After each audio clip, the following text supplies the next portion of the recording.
ডাঁটা শাকগুলো ফেলে না দিয়ে খুব অল্প উপকরণ দিয়ে মাত্র 5 মিনিটের মধ্যে এই একটা সুন্দর রান্না তৈরি করা যায়।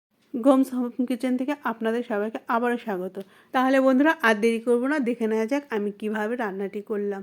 তো প্রথমে আমি ডাঁটা শাকগুলো আলাদা বেছে নিয়ে লবণ জলে ভিজিয়ে রেখেছি, আর আমি কিছুটা মুসুরির ডাল ভিজিয়ে রেখে দিয়েছিলাম।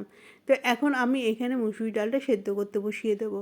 সেখানে আমি সামান্য হলুদ আর তেজপাতা আর জল দিয়েই সেদ্ধ করে নেব।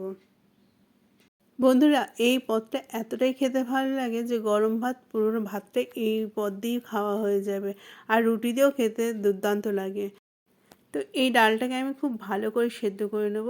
তা আমি ঢাকা দিয়ে দিলাম। তো বেশ কিছুক্ষণ পরে আবার ঢাকনাটা খুলে দেখছি, মানে ডালটা প্রায় গলে গেছে। তো ডালটাকে আমি আরেকটু কিছুক্ষণ গলিয়ে নেব।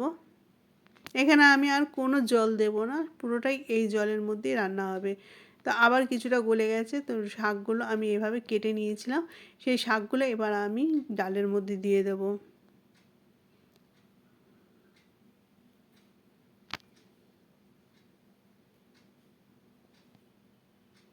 তো এবার খুব ভালো করে একটু নাড়িয়ে চাড়িয়ে নেব, নিয়ে আমি বেশ কিছুক্ষণের জন্য আবার ঢাকা দিয়ে দেবো। তো এবার আমি পরিমাণ মতো লবণ দিয়ে দিলাম। কোনো জল আমি এর মধ্যে দেব না, এই শাক দিয়েই যে জলটা বাড়াবে সেই জল দিয়েই পুরো রান্নাটা হয়ে যাবে। তো এবার আবার কিছুক্ষণ খুব ভালো করে নাড়িয়ে নেব।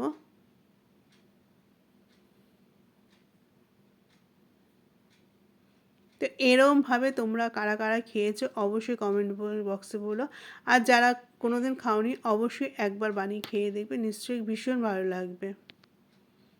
তো শাকটাও পুরো গলে গেছে, ডালটাও গলে গেছে।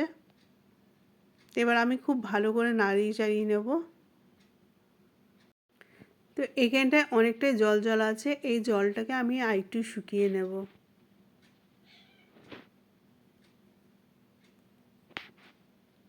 তো অনেকটাই জল ছেড়েছে, আমি আবারও কিছুক্ষণ ঢাকা দিয়ে রাখলাম। ঢাকা দেওয়ার পরে আবারও দেখুন কতটা জল ছেড়ে দিয়েছে, এই জলটাকে পুরো শুকিয়ে নিতে হবে।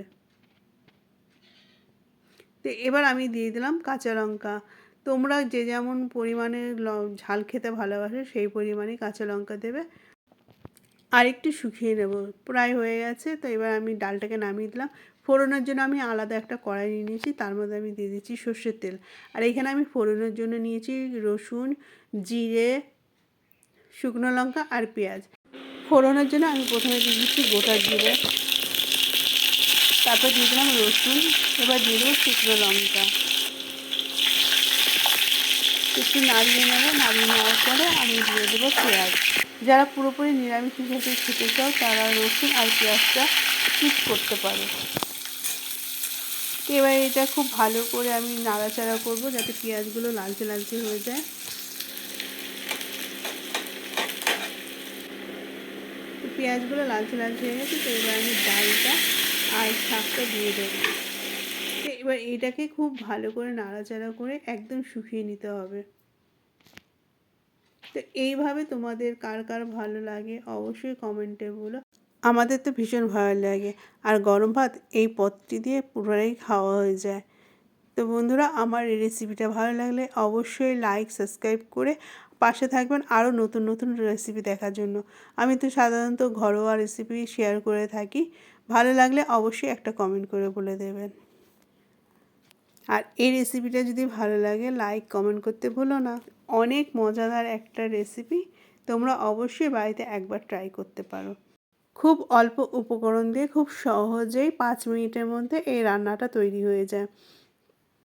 গরম ভাত দিয়ে, আটা রুটি দিয়ে খেতে ভীষণ ভালো লাগে। আর দেখেই তোমরা বুঝতে পারছো কতটা লোভনীয় হয়েছে, আর খেতেও দুর্দান্ত।